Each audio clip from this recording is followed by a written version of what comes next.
Good morning, Scott here, known as Cantaloupe to some online, and I'm bringing another video to you on a subject that's interesting to me. It might be of interest to you or someone you know, and I want to shed some light on the subject of deportations, not so much with emphasis on ICE or law enforcement in this video, but something that is kind of shocking to me, and I spent a lot of time thinking about it, and I don't think I'm wrong about what I came up with. So correct me if you think otherwise, but here it goes. There has been a question of why U.S. administration is so bent on deporting all of a sudden all these people, right? All these immigrants who have been here supposedly illegally, undocumented, or whatever their excuse is, right? Maybe you think it's obvious that they're just racists and they don't like brown people. Why aren't they treating Canadians this way, by and large, for example? But it's actually a much scarier truth, if I'm right. So here's my theory, and it is a theory. I don't have evidence, but it makes sense. It makes sense when you hear it. So there is a bigger project underway that affects everybody, not just immigrants, and it's a new model of management.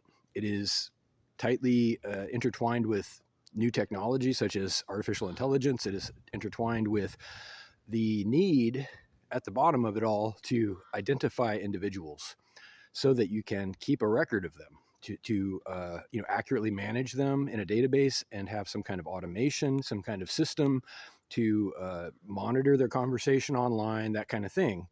I'm not exaggerating, but the crux, the linchpin for this whole model, this new model of people management, is identifying people. You have to be able to pin somebody to a number or a name or something so that you know who you're dealing with when you see them in all of the various aspects of interaction between the people and the government.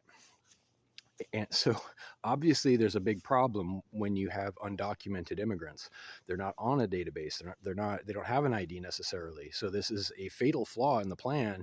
And the only way this new model can possibly be rolled out with any kind of expectation of certainty and success is if literally everybody is forced by law to have a standard verifiable identification, a mode of identification, some kind of, not just a number that can be faked or passed around, but they want confidence that they can identify who they're speaking with or interacting with, whether it's a person or an AI or a system or whatever.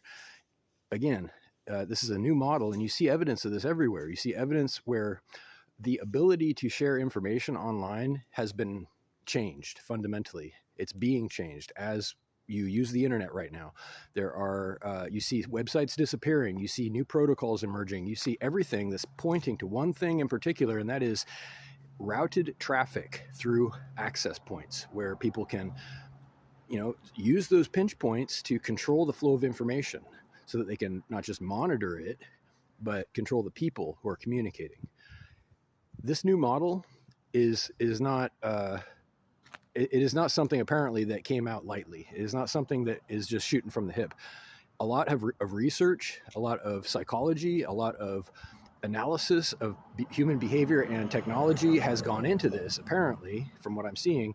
And they are trying, they being the authorities, the information managers, the internet managers, are trying very, very hard to get everybody into a configuration where this thing can be installed like software. And a big part of it is software.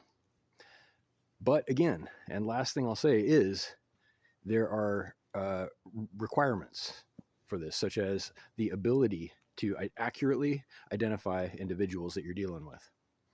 So it's not a good thing. It's not a good thing. Now, I could go on and on about the details as far as I know and what I've seen.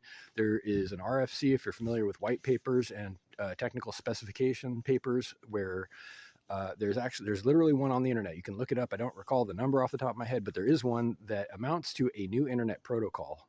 It's a proposal for a new internet protocol that would run over hardware enforced file type identification.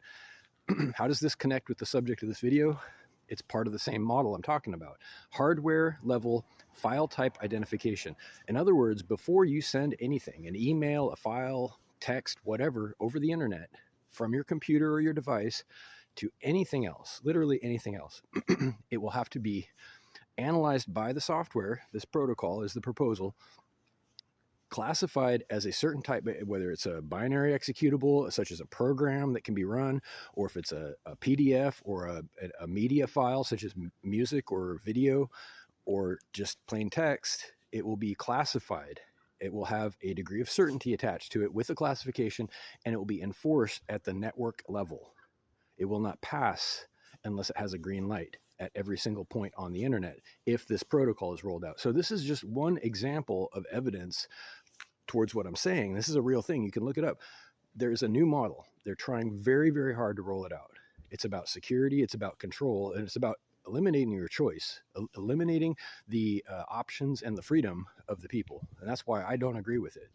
I don't think that it's possible to micromanage people into obedience. I don't think that you can have a sustainable society. And this is the part that apparently they overlooked. Apparently this part where, people will rebel if you give them something to rebel against, no matter what. And the only possible successful course of action forward is to empower people to act and think independently.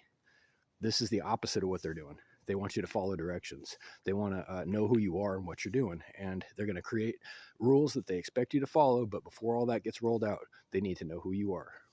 So undocumented people, they're getting exported. They're getting exported, not because they're brown, not because they're undocumented, but because they don't have an ID.